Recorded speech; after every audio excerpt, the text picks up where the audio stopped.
question on the board. It says, related question.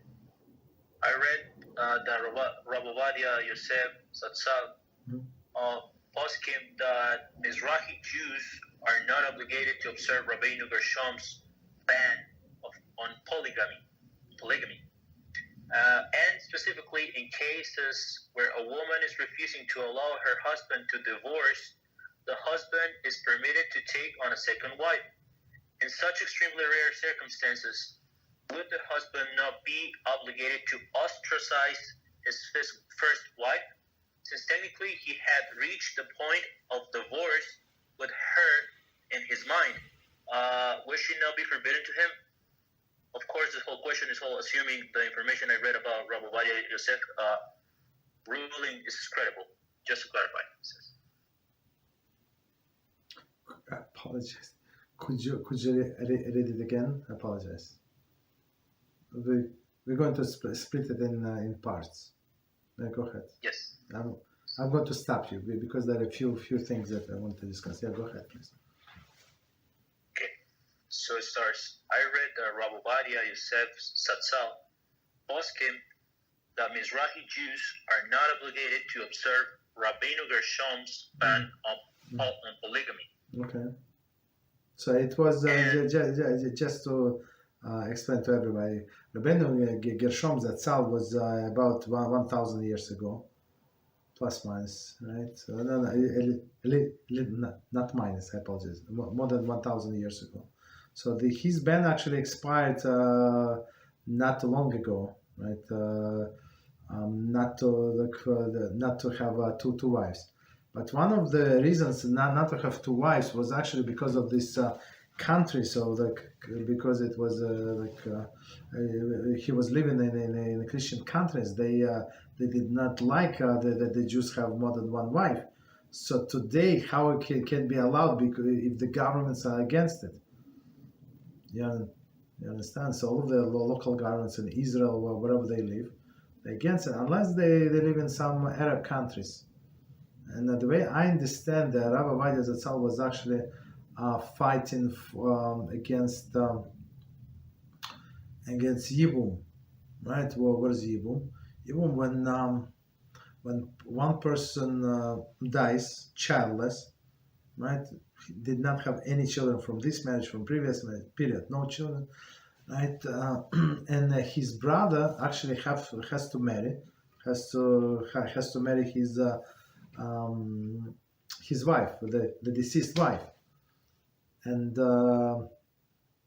it could be that he has his own wife, and if she allowed, so he can marry this wife. So Yemenite Jews and others, like when they came to Israel, they were actually practicing. So all others stopped it all, but a long time ago. And I would say just from a long time, from Ashkenazic, a long time ago, they say, why did they stop? Because of the impure intention. So the Torah says that if this brother be with a wife of the deceased, so the soul is going to come, the soul of the soul of the husband, of a deceased husband, or I don't remember, or some soul that is connected to the husband. So even though this boy, if it's going to be a boy, so if this boy is 100% is from the brother, 100%, but he's spiritually connected to the deceased, 100%, right? So he's going to inherit everything from the deceased father. Even though, like, biologically he's not his boy, but spiritually he is. So in order to achieve this effect, right, to this spiritual miracle, right, you have to be pure-minded person. And I would say just explain, and back then, 1,000 years ago, we're not so pure-minded, and they would want to be with his brother's wife, but not for such holy reasons. Understand? So that they say anyway, because if you have a different intention, not such a holy intention, the soul is not to come down. Understand? As the Torah says. So it's going to be a different child. It could be child, but there is no such a miracle. So that they just stop. But these Yemenites, pure Jews, they actually they did not abide by Shulchan Aruch. Just so we know, they were going by Rambam. Until now, they're going by Rambam, and Rambam not always Shulchan Aruch not always agrees to the Rambam, and Rambam to Shulchan Aruch, like in many places. Let's put it that way, right?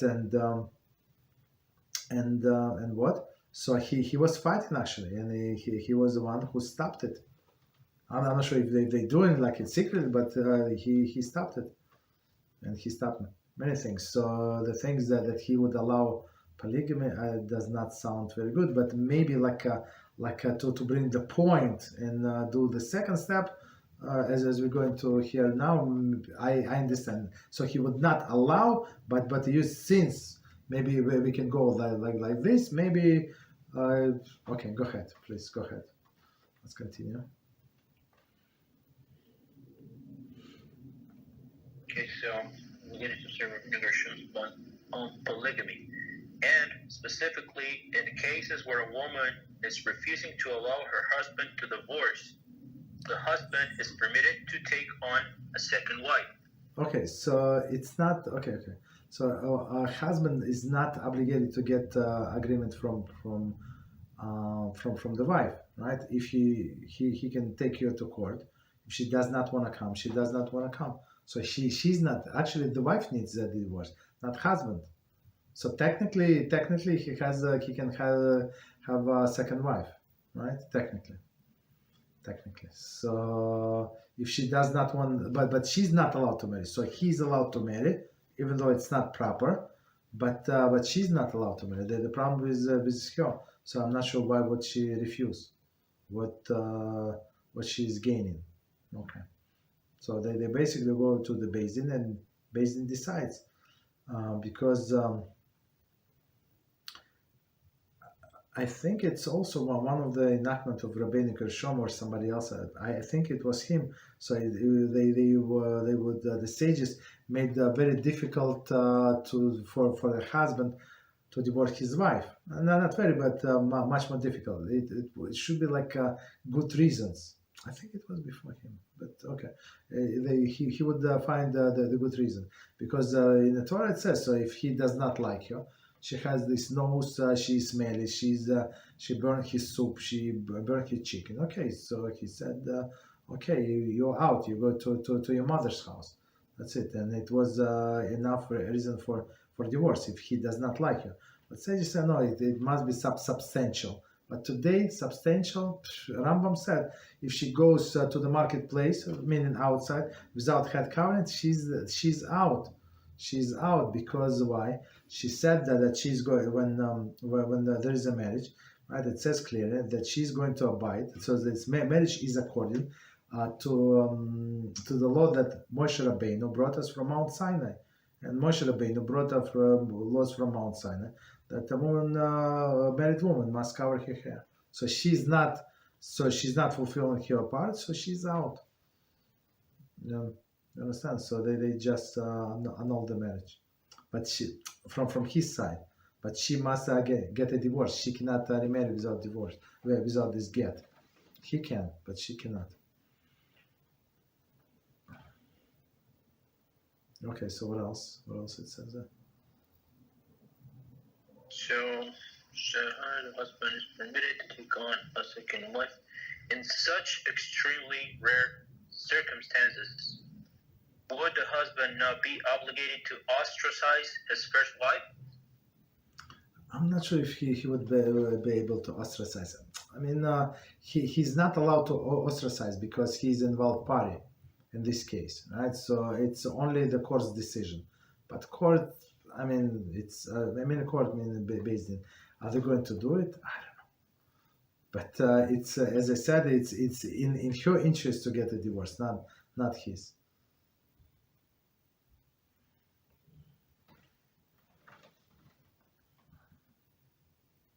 So yeah, the remaining parts like putting the whole question in context. It says since technically he had reached the point of divorce with her in his mind, would she not be forbidden to him? Yes. That's a good point. Yes. I don't remember what was the punishment, but it was actually, it's this category was one in the list of the punishment. Maybe the person who does not have a place in the world to come. I don't remember, but some were very severe list. I cannot remember this point. Why? Because if a person decided in his head that he did, like I'm going to divorce this woman on Wednesday, not now. Now I'm very busy at my job, but on Wednesday. So as soon as he decided to divorce you, like in his mind, halachically, she's forbidden woman. He's not allowed to be with her last time before they got divorced. Absolutely not. But it's a different story, yes. But I mean, yeah. Go ahead. What else? It's all from in Hilchas Gerushan and Hilchas Ishut. It's very interesting topic, but about women, about relationships, all of this is in there. Go ahead. What else? And it says, of course, this whole question is all assuming the information I read about Rabbi Obadiah's ruling is credible. I mean, maybe it's some pieces are taken out of context. Maybe the whole article is much longer, but it's all, I mean, logical. Whatever it says, logical. Whatever he decided, I don't know, but it's logical. I don't think it's always also for only for Sephardim. I think for Ashkenazim they would rule like very closely to it. Right. So he's not trying to take a second wife. He's trying to divorce the first one. So, and if she's refusing and he has a good argument, so she's out. Right? We can ask her politely, but she's like bringing no upon herself, right? Because if he said no, like I'm not going to give you the get, that's what would be the problem. Not your refusal. The refusal, if it's only on his side, it's a very big issue.